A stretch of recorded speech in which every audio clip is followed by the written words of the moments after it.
aviators. This is your captain speaking. And we're off. Here we go. In 3, 2, 1.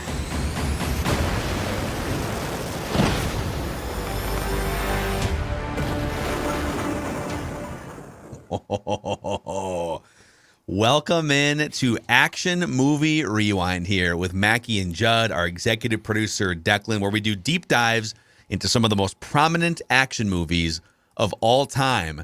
And because we're doing Top Gun Maverick, which just came out like a week and a half ago, 2 weeks ago, we just want to warn people. Now, you've probably clicked play on this intentionally, but if you stumbled into this, there will be all of the spoilers here. So just going to give you a second. If you don't want this movie to be spoiled for you, just fair warning, we're going to talk about everything, beginning, middle, end, everything. So, boys, are you ready for this?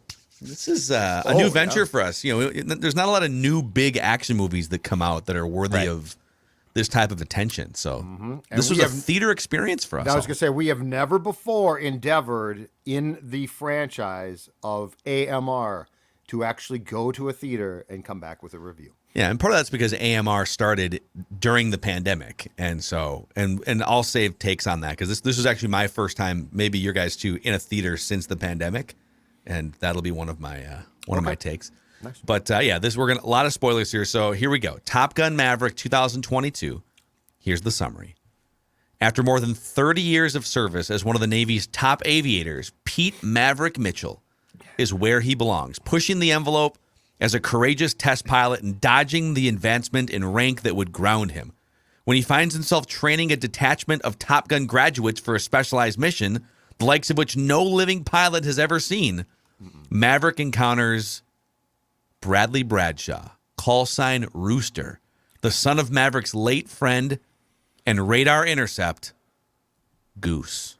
Facing an uncertain future and confronting the ghosts of his past, Maverick is drawn into a confrontation with his own deepest fears, culminating in a mission. I have goosebumps right now, too. This is amazing. I'm dead serious. Culminating in a mission that demands the ultimate sacrifice from those who will be chosen to fly it. Rotten Tomatoes has this movie at 97% right now. 97%. Rotten Tomatoes critics' consensus says Top Gun Maverick pulls off a feat even trickier than a 4G inverted dive, delivering a long-belated sequel that surpasses its predecessor in wildly entertaining style. A $170 million budget, up just a tick from the $15 million budget 35 years ago. It's already raked in over $330 million and skyrocketing. Starring Tom Cruise, Val Kilmer, Miles Teller, Jennifer Connelly, Jon Hamm, Ed Harris, and others. We go around the room and give statements. Let's start with Judd. Statement number 1 on Top Gun Maverick. I am a sucker for the past, and I love callbacks. And this film delivered on that time and time and time again. The basically taking the opening of the first Top Gun and basically making the opening of this one the same exact opening was great. Down to the little things of when Pete Mitchell is going to teach the class. The night before, some of the aviators made fun of him at the bar. If you recall, that was the exact thing that he had done. And then they do the same, like, oh my God, it's him. Great Balls of Fire being played by Rooster and Pete watching it from the outside and Jennifer Connelly observing that there was something up there. I'm old, so I love Memory Lane, but I thought that this film tapped into that absolutely perfectly. So if you were young or old, this really worked. Like, it helped to have seen the first one, but it wasn't absolutely necessary. But if you had, which we obviously all had very recently, it was even better. I love going down memory lane. I actually tried to make a list because one of my statements was going to be that this movie followed nearly the exact same formula as the original, but did a great job of like putting its own spin on it. with callback. So Yeah. I listed 6 of them. I'm probably missing some, but unknowingly making a fool of yourself in front of the instructor at the bar and then finding out the next day, oh my God, that's who it was. You had the obligatory beach sports scene where Tom Cruise is shirtless. It was volleyball in the original. It was beach football in this one. You have a friend of Maverick's dying halfway through the movie. Goose in the original. Iceman in the sequel. You have a semi-forced love plot that we can talk about later on. Great Balls of Fire, piano, getting everyone in the bar, and then you have a final battle where Maverick comes out on top and overcomes some of his personal demons. I mean, it was like all the callbacks. It was the same structure, probably the same percentage of amazing aerial footage and things like that. And it was. I got goosebumps for all of those, by the way. All those. It was callbacks. great. It was really well done too. It was really, really well done. Yeah, I mean, I think the only thing you're missing there, because I wrote down all those things too that the homage it did, paying the respects to the original that were unique, and I mean, Hangman's basically Iceman, like he's the cocky prick, like he's Maverick. He's Maverick. Hangman is Maverick. He's Maverick because he's dangerous. He's Hangman because if he's your wingman, he'll hang you out to dry. That's what Maverick had done. In the first one, Maverick, for different reasons, Maverick wasn't initially part of the final, right? It was like, okay, now he's going to be part of the final thing last minute. So they both kind of came in and saved the day at the end. I didn't realize that, yeah. Yep. But it's the same like adaptation. Cocky guy. Yeah. Right. And then you learn yours. Right. Yeah. All right, Dex. Okay. My first statement. This movie is way better than the original, and it was the best in-theater experience I think I have ever had. Whoa! Pandemic or not pandemic. Wow. The only two movies dude. for me. Wow, dude.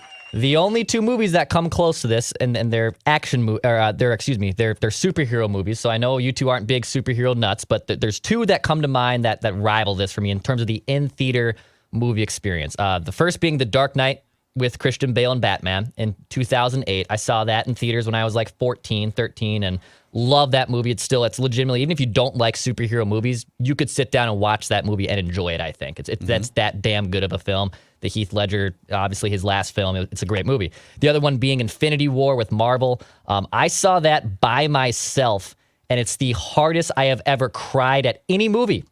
Any movie. I was openly weeping in St. Anthony, Maine movie theater in 2019 in the middle of a day on a Tuesday because your boy wasn't full-time yet here, so we just had some time to kill during the day, and I figured I'm going to go see a movie by myself. I need to see Infinity War.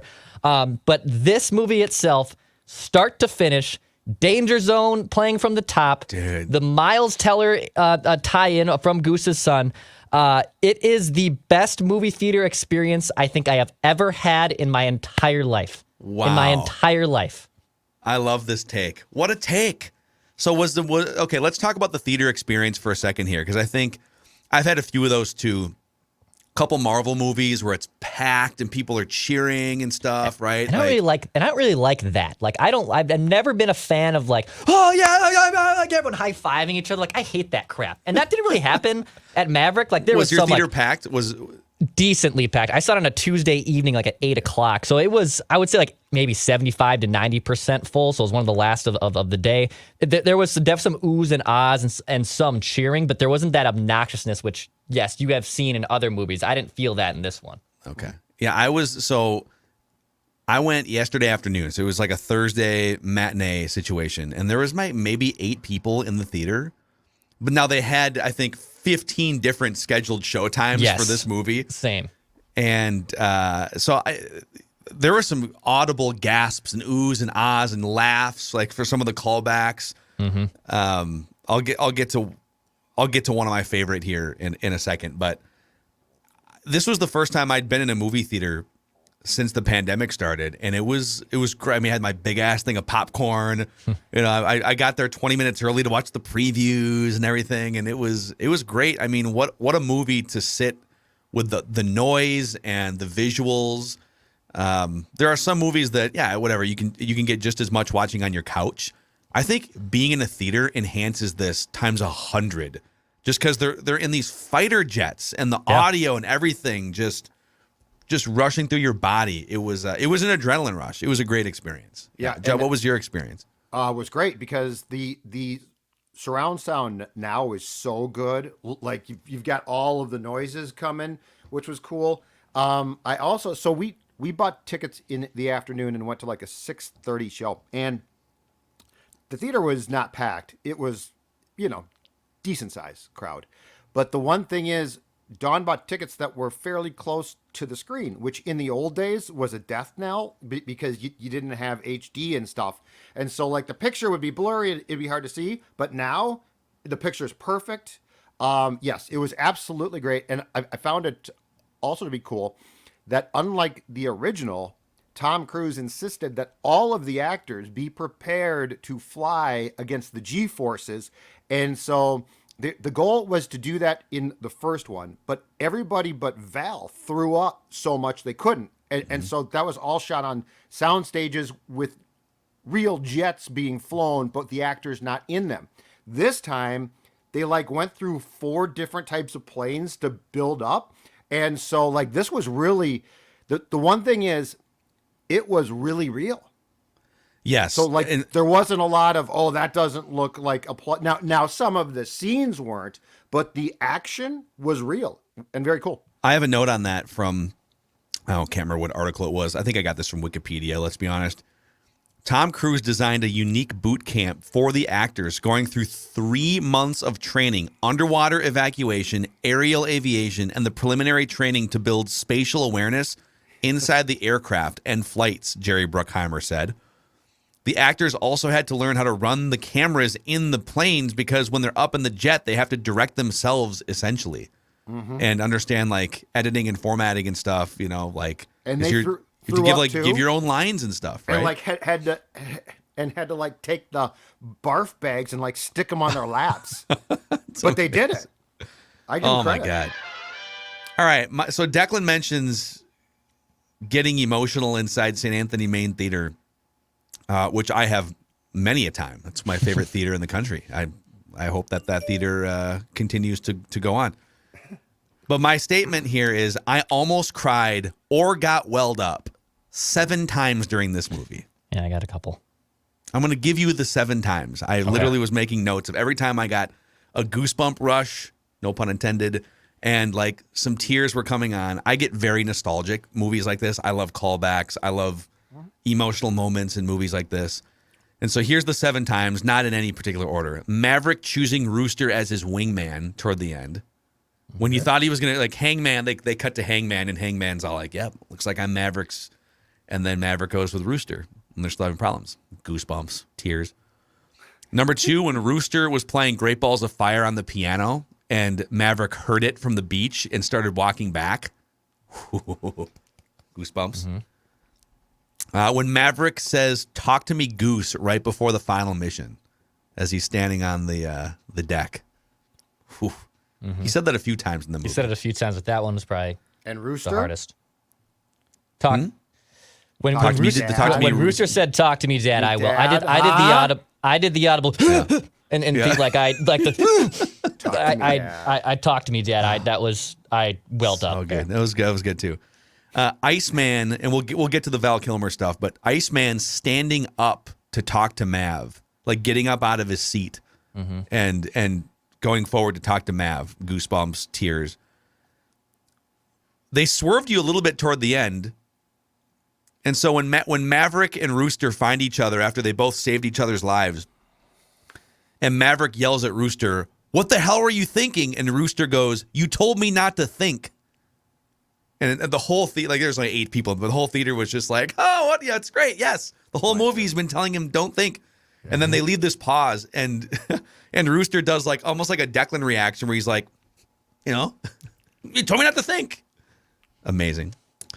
When Hangman saves the day at the end, that was another time, got welled up a little bit.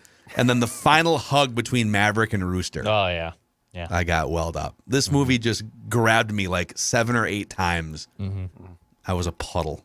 The gal and her mom at the end, I looked to my right because I went with my girlfriend, her mom, and a couple of her brothers. I looked to my right at the end, and both of them were there was tears streaming down their face, like they were just bawling, and they thought it was so good. Yes. Amazing. All right, back to Judd here. Statements continue. All right, I'm going to cut to the chase and get to the star here. Here's my statement. Tom is Tom. Tom Cruise is the acting Tom Brady.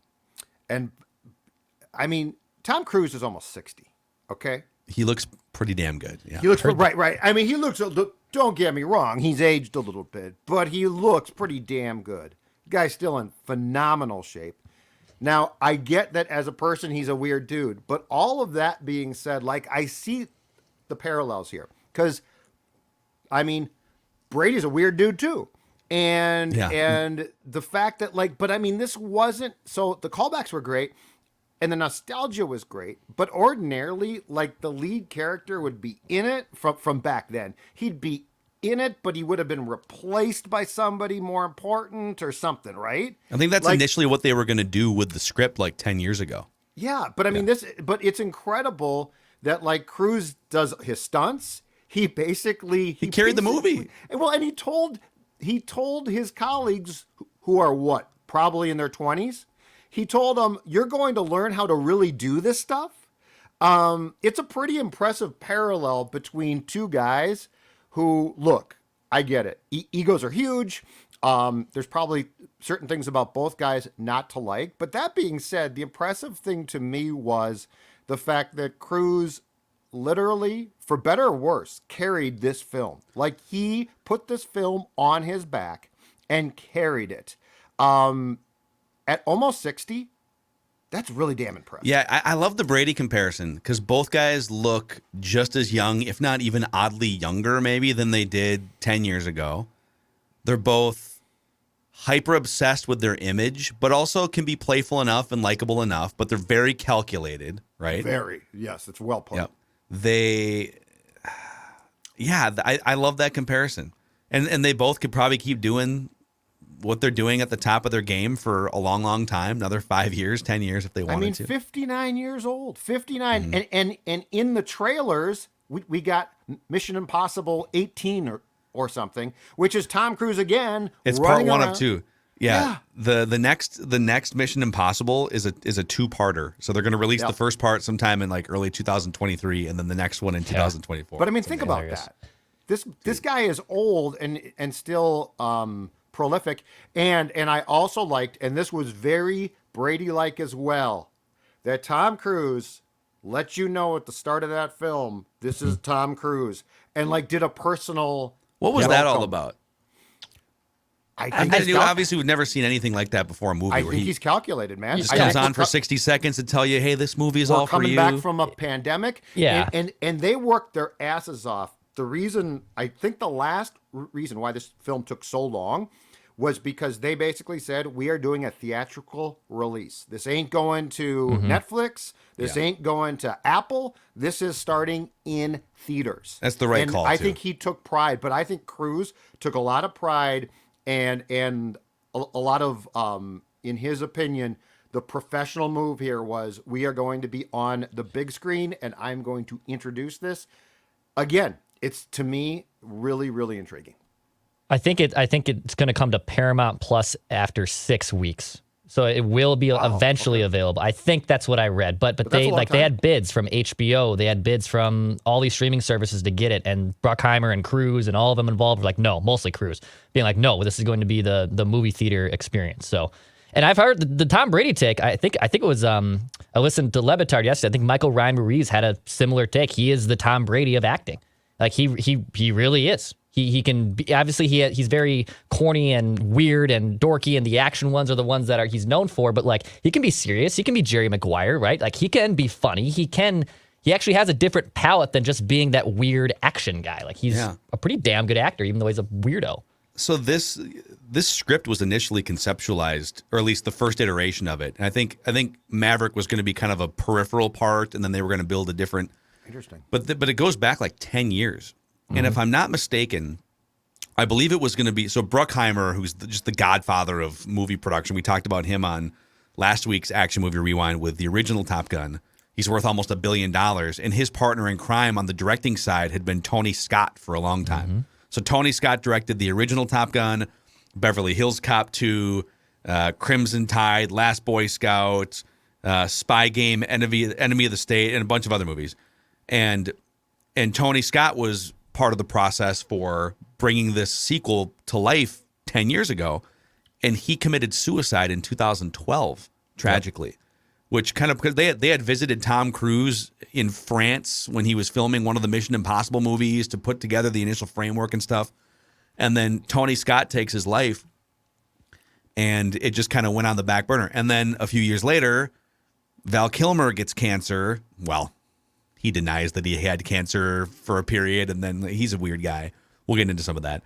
But I think this thing was just put on the back burner for tragic reasons, and then Val Kilmer's situation changed, and then the pandemic hit after they got done with filming it in 2019. But yeah, and this is the type of movie that has to be in a theater. Like it cannot be released in your living room. Good for them, though. For all the reasons we talked about. Yeah. All right, back to Declan here. All right. So there's a line in the original, and I think we touched on it a little bit so far in this podcast. There's a line in the original. There's a line in this movie. I kept coming back to one person every time I heard, it's not the plane, it's the pilot. So that quote, that's, I think, said more in this one than it is in the original. But it's not the plane, it's the pilot. And I kind of hate to be this guy, but I'm going to turn it into this here. When I hear it's not the plane, it's the pilot, the first person I think of is Kirk Cousins. Kirk Cousins is making the excuse that the plane can only do so much. The F-18 can only pull 7.5 Gs. No, it can do more than that. It's up to the pilot. It's not the plane, it's the pilot. Wow. And I kept coming back every time I heard that. Well, there's limits. They can only do this. They can only do that. It's Kirk. Kirk is the person who's making the excuse for his plane when there's other limits in this plane, dude. It's not just a great metaphor. The manual is there. What does Maverick do? The first thing he does, he takes that manual, know it backwards and forwards, right, guys, and throws it in the trash, dude. So our enemy knows it backwards and forwards too, is what he said. Yeah. Yep. It is. That is Kirk. So Kirk is sort of Goose in the first 80% of this, or not Goose, Rooster in the first 80% of this movie. He's a very talented. Clearly, he's one of the top fighter pilots in the world. He's part of a graduating Top Gun class. But then they go on the first simulated mission, and he was the only one to get through the mission without making a mistake, right? No interceptions. But he came in like a minute and a half later than the allotted time, which meant on the way out, you're going to get shot down. Love it. And so they kept telling him, dude, you got to be more aggressive. You got to just stop thinking. Just go for it. You got to go for it. And finally, at the end, he throttles down, right? And he winds up turning into a totally. I love this metaphor for Kirk Cousins. Dude, stop thinking out there, man. You got the talent. Just close your eyes and sling it around. If you make a mistake, it's okay. You're not going to die like these fighter pilots. I kind of hate throw an interception, whatever. I kind of hate that I was like loving and, like I said, enjoying the best movie theater in my life, the experience of my life. And every time I heard it's not the plane, it's a pilot, I kept thinking about Kirk Cousins in the movie theater. I'll be real. I kind of got a little upset. I was like, God, why am I thinking about that every time I hear it? But it reminds me of Kirk, dude. That is hilarious. That's awesome. Just can't stop. He's just living rent free in Declan's head. All right, my next statement on this movie is they did a pretty good job with Val Kilmer. Mm-hmm. So I had to read up more. And by the way, tonight I've carved out some time. There is a Val Kilmer documentary. It's all this footage that he filmed behind the scenes at movies going back 30 years. So I'm going to check that out because now I have a keen interest in this. But so Val Kilmer, and I didn't know a lot about this, but he lost the ability to speak after undergoing throat cancer treatment in 2014. And so what they did was they recreated his voice using AI technology, which I believe they've also done for him just in his personal life as well. But he mostly communicates through typing, which he did in this movie. And they scripted it so that he had cancer and he could, he has a cough and stuff. And they had a scarf around his neck so you couldn't see because he literally has like, he has a thorax. What is it? I think it's called. It's like the main. It's removed in real life. Yes. Whatever the biggest muscle in your throat. It starts with a T. It's your trachea. It's a tracheotomy or something, right? That one. So it was great though. Like they had those guys texting throughout the movie, and completely yes. And that don't you guys think that's about as good of a job as they could? It wasn't too much, but they got him in the movie, and they handled it pretty well script wise, right? I mean, he has throat cancer in real life, and they just said he has cancer. They didn't say it's throat cancer in the movie. but they basically just used who Val Kilmer is right now in his kind of final years and days No, into I think the movie. he's kicked. He doesn't have cancer anymore. I think he kicked the surgery kick and cancer. the chemo kicked it 4 years ago. So he's through it now. I mean, he's thriving as much as he can at this point. Right. But he can't talk. Yeah. Yeah. But you're right. It was unique. They just literally played right into the hand, and I thought it was really cool. Well, and I believe, if I'm not mistaken, that Cruz actually was the one that drove that ship. Like Yeah. Cruz is like, I want him in this, Yeah. which again is a great. Like I give Cruz credit. That's a great sense of what the fans would want. For a guy that cool. seems like he would be out of touch with reality in 100%. his real life, right? Yes. To have and that might much be. of a pulse on. Yes. Yeah. So another note here on Val Kilmer. This is from a Wikipedia write-up too. Val Kilmer has been notoriously hard to work with. Kilmer is known for being difficult to work with and having feuds with some of the actors with whom he's worked, notably The Island of Dr. Moreau co-star Marlon Brando and Red Planet and Heat co-star Tom Sizemore. Kilmer's Tombstone co-star Michael Bain said, quote, "People ask me what it's like to work with Val Kilmer. I don't know. Never met him. Never shook his hand. I know Doc Holliday. I don't know Val Kilmer." And they worked together, apparently, on set. Richard Stanley, who directed Kilmer for 3 days in The Island of Dr. Moreau before being fired, recalled, quote, "Val would arrive and an argument would happen." John Frankenheimer, who replaced Stanley as director, said, "I don't like Val Kilmer. I don't like his work ethic, and I don't want to be associated with him ever again." Batman Forever director Joel Schumacher called Kilmer, quote, "childish and impossible." This is all like mostly back in the 1990s and whatnot, but maybe he's different now. I don't know. Was he a pain in the ass on this set? I didn't see anything. I highly doubt it this time. But yeah, he was definitely in the day had a reputation that was not popular. But he was a good actor. I mean, he's a hell of an actor. So All right, let's make at least one more trip around the statements room here before we Do it. get to the rankings. Judd? okay, I'm going to make a statement that's going to surprise you a bit, but I can explain myself. And my statement's very simple. Better with the chemistry. All right? The Jennifer Connelly Cruz relationship, I'm not saying it was completely comfortable, but the first one, it is so off the charts bad. Like they try a love scene that's way too extended, has a great song, but like it's just uncomfortable. And everything about the relationship between Maverick and his female lead in the first one, I found to be just far-fetched or I was cringing.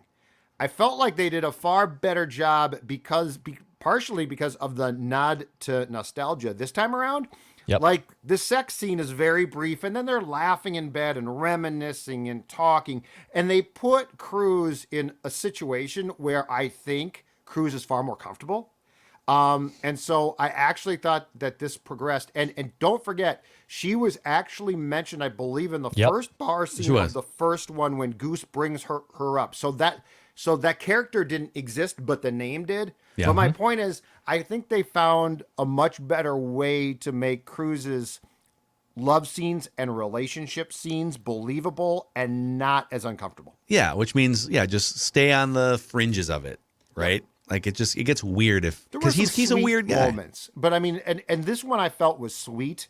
The first one I felt was really forced. But of course, he's 59 now in real life, and he was 23 back then. So it's a little more difficult. Yeah, I mean, my last statement on it too was that the love interest was so much more believable, and I thought it was super cool how that they tied it back to the original of the Admiral's daughter, and this is the character. Because I think it's remember they're in the beginning in the original Top Gun, they're getting their asses chewed out before they say you're going to Top Gun, and he says, and you had that run-in with the Admiral's daughter. Okay, that's right. I think that's what Penny. they're alluding. That's It Penny. is. That's who they're alluding to, You're right? You're right. So it still ties back in it. So it's not just like some random. Because I think it's always difficult. Other sequels and movies do this, right? Where there's like a different love interest. They don't really address what happened in the past or the previous one, which they didn't address what happened with Charlie in the new one. But they tied it still back into the original, where there was still a connection, even if it was self-made. I thought it was really unique, and I thought it was super believable. By the way, a lot of people wondering, well, why wasn't Kelly McGillis, I think, in this movie? And Meg Ryan, people ask about Meg Ryan too. They killed her off in the script by just alluding to Rooster's mom dying. And I can't remember if it was Bruckheimer or one of the writers had said, well, we had to sort of pick and choose we didn't want this entire movie to be living in the past. We had to kind of pick and choose. But Kelly McGillis has a different theory on it. She said, quote, "I'm old and I'm fat and I look age appropriate now." And end quote. That's but probably, she's like, she's I probably mean, right. I'm not the biggest catch anymore, is what she said. And that's probably why they didn't cast me. I would have liked a small role for Meg. Has she done anything? When's the as last time Roosters? she She's did? not doing much, but they were asked about her, and I think Bruckheimer said that we didn't ask her. I would have liked a small She's part, 60 years old now. and I don't think she's acted in a while. I'm just looking up her IMDb here. So So she was like 24 in 1986 when it came out. Was that her first movie? Let me just pull this up here. It's one of her first. Oh wow, that's right. She was in Amityville 3. Amityville 3D. That was her second movie. Rich and Famous was her. For this, Top Gun was her third movie. I believe Top Gun was Val Kilmer's second or third movie. What's her last film, Phil? Do you have her? So she's only done one movie since 2009. It was Ithaca in 2015. So she's been out of the game for a decade and a half. I wouldn't have minded to see just a brief scene with her back as I agree. Rooster's mom. Yeah, where she? Has anyone seen her? Let's look up a photo here. Meg Ryan. Does she I think look she like had a she's lot of. 60? I think she's had a lot of plastic surgery done, but last time I saw her, she still looked good. If you Google Meg Ryan 2021, yeah, there's some. Oh, yeah, okay. She's had work done. Yeah. But I mean, I don't care. Who cares? Like, she is Rooster's I'm mother. fine with it. She's I don't not wanna be She's not judgy here. supposed to be like young and sexy. Yeah. She's supposed to be a mom. Anyway, that's the one I would have brought back. That's the one person that I would have had a brief scene with. I think that would have been nice to see Maverick and her sort of operating on this. You know, it's been what 36 years since my friend and your husband died. That's the one I would have tried to bring back for just a scene. All right, I got one more statement here, and we'll get to the rankings here. Just like the original, Top Gun Maverick is still propaganda for the United States Navy. Oh, yeah. Did you guys sit through 3 different Navy and Air Force ads in the previews like I did in my experience? No. I don't think I did. No. Really? Maybe they're targeting people specifically on the West Coast. Yeah, just trailers. But there were literally 3 different, great, by the way. Like, I almost signed up. I'm like, God, where do I go? Get in one of these planes, go save the country. Phil joins the Just let's get this, baby. flying an F, whatever it is now. Oh, man. Yeah, and they, once again, you know, they didn't really identify who the enemy was. You know why? Because Very again, it's vague. the past. Because it's always the past. That's the identification of the bad guy in this film is always the past. They're fighting the past. Yeah. Which we're gonna have to. Well, let's get to that. The only other thing I want to mention here is the movie did a great job. I'll say how I felt, and you guys tell me if you felt this way whether you were watching. About 75% of the way through the movie, I was 100% sure they were going to kill off Maverick. I thought Maverick was going to like sacrifice himself, and then he kind of does. Yeah, you got it right. And I thought, oh my God! But the way they did it, it was okay. They didn't show him dying, and they didn't abruptly like end the movie, so he's probably still alive. But I thought they were going to kill him off because they foreshadowed it like 8 times. Yeah. What'd you guys think? So I thought the same exact thing, but it made sense when he didn't die. I then flashed back to the start where he ejects from the plane that he's gone Mach 10.5 in, and the plane basically disintegrates. And he is not going to die, which again, my guess is that's a Cruise thing. Yeah. Because here's the one thing. If that film had wanted to be as realistic as possible, he dies and he saves Rooster. And now it's sort of passed along, right? But I think Cruise is like, well, hell no. Sequel time, baby, and I'm coming back. So I thought he was going to die. I thought it would have been more appropriate for him to die, but I understand why he didn't. Yeah, I was like 70% sure. I had to stop. Kelsey literally tried to look up in the middle of the movie if he died. She wanted to be prepared for it. She tried to was trying to spoil it in the middle of I was like, do not look. I like grabbed her phone. Was like, you cannot look it up in the middle of the movie. I thought he was gonna die too, but especially towards that last fight, I was like, oh crap, they're gonna kill him off, and I didn't want them to kill him off, and I thought it was cool too how they basically hijack an enemy plane base and fly an old plane away. It was incredible. There are some franchises, like the Rocky franchise, where I just want endless sequels and spinoffs. Like they're going to do a Creed. So Creed 3 does not include Sylvester Stallone. It's the It's the first Rocky franchise movie without. So they're going to take Creed 3 on a journey, but then they're going to do another Rocky movie at some point to put a closing chapter on Rocky. They can make Rocky movies until the end of time, and I'm good with it. I don't know that I want another sequel here. This was so close to perfect, and it's so hard to make a sequel better than the original, which we'll talk about here in a little bit. Yep. But I don't know, like, I guess the next one you would do is Top Gun Rooster or something. Yeah, you do something with Right, Rooster. but Cruise will definitely be back now, and the fact that Cruise flew like lead on this opens up possibilities for Cruise. I will say this about this film. I enjoyed it thoroughly. It was a ton of fun. The end was completely just like, okay, let's just have fun now. Like Rooster coming back to save Cruise. Yeah. And blowing up that helicopter, and then them joking in the woods. And then to Declan's point, they find an F-14. Like you had to suspend a 30-year-old plane, and they fight off these and it two flies. Like you had to suspend your belief absolutely completely. It was fun, but it was not really as Top Gun-ish by the end because it had almost become in some ways cartoony. Yeah. I just thought it was great fun to watch. So, all right, let's get into the two categories that we rank here on Action Movie Rewind are the definitive bad guy rating, which is the criteria is how iconic is the bad guy, how ruthless is the bad guy, how charismatic is the bad guy, and then we'll get to the overall entertainment value. So I'm motioning. We decided with Top Gun, the original, last week, because there is no like obvious bad. It's the rare action movie where there's just no obvious bad guy. So we said the bogeys, the random anonymous enemy planes were the bad guy, and we all just said it's a 1 out of 10. It's not a movie about bad guys. I motion that we change the bad guy based on listener feedback and what Judd just said in both of these movies to personal demons. The past, your own personal strife, right? You're fighting your own personal story and strife. Maverick's dad, Rooster's dad. Death of friends, the past. It's all 100%. Like personal demons, right? So the personal demons in the original Top Gun, it's. I think it's still a 1. It's I mean, you guys tell me, is it still? I think it's still. It's not Cyrus the Virus or Jason Voorhees or anything. It's exactly. Okay, so are we? I mean, it's probably a 1 in both of these, right? Does anyone have any? It's not a movie about bad guys, so I guess we could give it a 1 and move on, unless someone. I'm fine with that. Yeah, I'm cool with that. It's just not.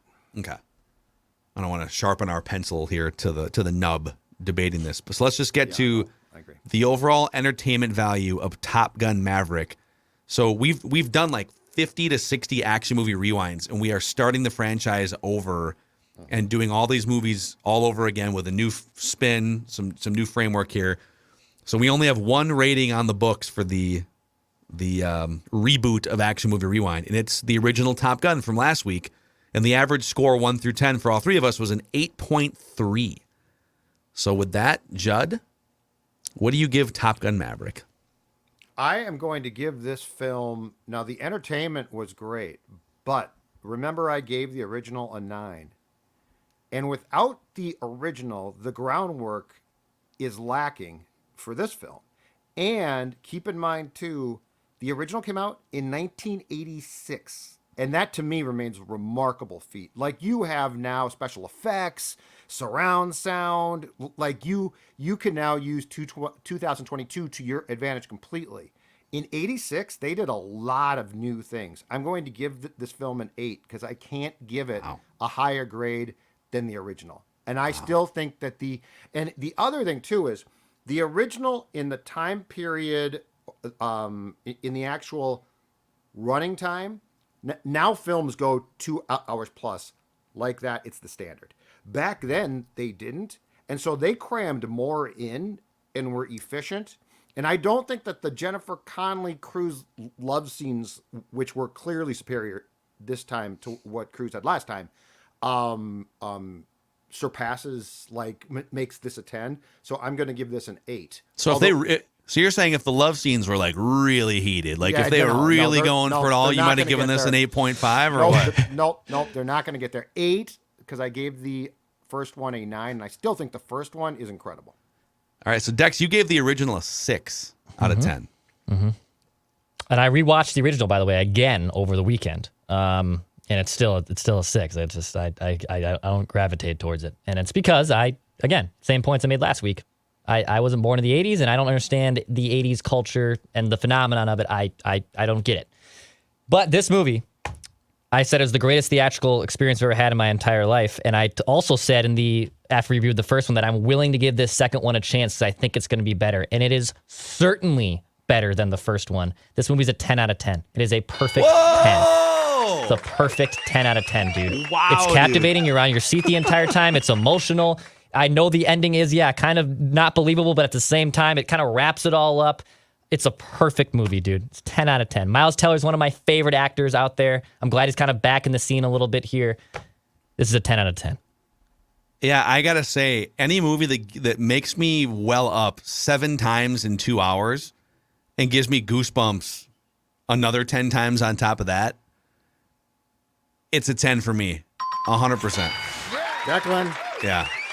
It's a 10, man. This was an write that down. incredible experience. Oh, I said I said you would give this a perfect 10. I told Declan, I of course happily he's going take to that give point. it a 10. He said it was a bunt single of a prediction. Do you think it was a bunt single of a prediction? He gave the first one a 10. He was going to give this one a 10. I'd say it's not a bunt single. That's what I said. And it's not a home run either. I don't think it's a home run, even though I'm giving a specific score. You knew I was going to probably skew that like it, direction, though. but It's Yeah. a Baltimore chop. it's a... I think it's a nice Baltimore chop. It's a nice chop up the middle. Fine. Yeah, bunt single. It just hit a pebble and jumped over Ariza's head at first base. But it was a fun film. So that gives it a 9.3 average score, making it officially better than the original. A sequel better than the original. I disagree with that, but that's okay. the show. So, all right, we were originally going to do Point Break because Declan's never seen it as the first action movie, but we did the 2 Top Guns. So let's do Point Break for next week. Okay. Cool. And then, and we're going to, so another thing too is like, there's definitely the goal here is to hit action movies that are the most popular, the most people have seen. And we will try to mix in some of the newer ones from like the last 5 to 10 years as well. So that means we got some Fast and the Furious movies we got to do at some point. Hell, there was a new Terminator movie at one point, like in the last 10 years. So God, yeah. We'll kind of mix old with new and just hit blockbusters that the most people have seen. And Point Break is All the spoilers in this episode. I'm never watching you guys again. somebody was like just kind of mindlessly doing chores and listening to a Mackey and Judd playlist on Spotify and just had their entire experience ruined with spoilers there. So sorry about that. But there it is, boys. Action movie rewind here. Our first theatrical experience since the pandemic hit. If you have suggestions on movies that we should review, hit us up. See you guys.